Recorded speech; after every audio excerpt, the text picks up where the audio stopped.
आजच्या व्हिडिओमध्ये आपण जाणून घेणार आहोत पेरिमेट्रीबद्दल. मुळात पेरिमेट्री ही तपासणी आहे काय? तर आपल्या डोळ्याचा जो दृष्टिक्षेप आहे तो चेक करण्यासाठीची तपासणी म्हणजे पेरिमेट्री.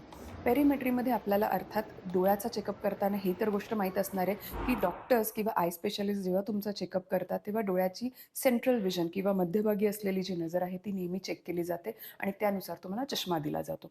परंतु डोळ्याच्या दोन्ही डोळ्यांची जी पेरिफरल व्हिजन आहे म्हणजे काय? 2 डोळे जेव्हा आपण ओपन करतो तेव्हा 275 डिग्रीज म्हणजे अगदी असं दिसत असतं.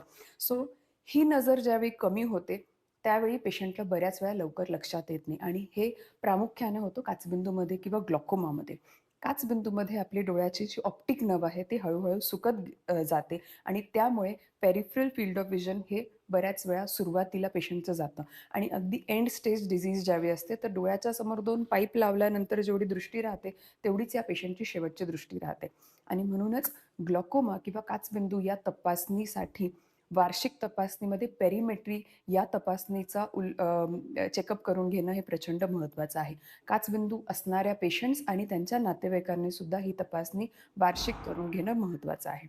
नंबर 2 कुणासाठी महत्त्वाचं आहे तर न्यूरोलॉजिकल डिसीजेस म्हणजे मेंदूमध्ये असलेले वेगवेगळे जे आजार आहे, पिट्युटरी एडिनोमा, ट्यूमर असे वेगवेगळे जे आजार असतात त्यामध्ये ऑप्टिक नर्व्ह हा डॅमेज हा बऱ्यापैकी होतो आणि बऱ्याच नसचा देखील वेगवेगळ्या ज्या नर्व्हज असतात त्याचा सुद्धा जो डॅमेज होतो, तो आपल्याला फील्ड ऑफ व्हिजन पेरिमेट्रीमध्ये आपण ज्यावेळी करतो त्यावेळी हे लक्षात येतं.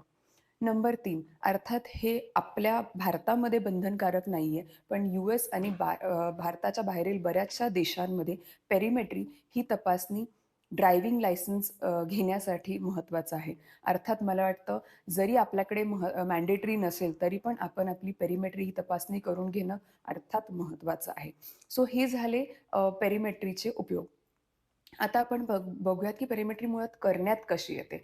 सो पेशंटच्या समोर एक बाउलसारखं एक भांडं असतं, ज्यामध्ये एक-एक डोळा चेक करण्यात येतो. सुरुवातीला उजवा डोळा, मग डावा डोळा. तुमचं जे काही करेक्शन आहे, म्हणजे चष्म्याचा जो नंबर आहे, तो आधीच च्या फॉर्मॅटमध्ये लावण्यात येतो. डोळ्याच्या मध्यभागी एक लाल रंगाचा बिंदू दिसतो आणि वेगवेगळ्या व्हाईट रंगाचे बिंदू जसे-जसे दिसतील, तसं पेशंट त्याच्या हातामध्ये असलेलं जे रिमोट आहे ते दाबून आपल्याला ह्या तपासणी करता येते आणि अर्थात त्याचा रिझल्ट तुम्हाला तुमचे आय स्पेशलिस्ट नक्कीच सांगणार आहेत. तो नक्कीच स्वतःची पेरिमेट्री तपासणी ही करून घ्या. स्पेशली घरात जर काचबिंदू असेल तर आणि अर्थात मला वाटतं ड्रायव्हिंग करणाऱ्या प्रत्येक व्यक्तीने हे करणं महत्त्वाचं आहे. धन्यवाद.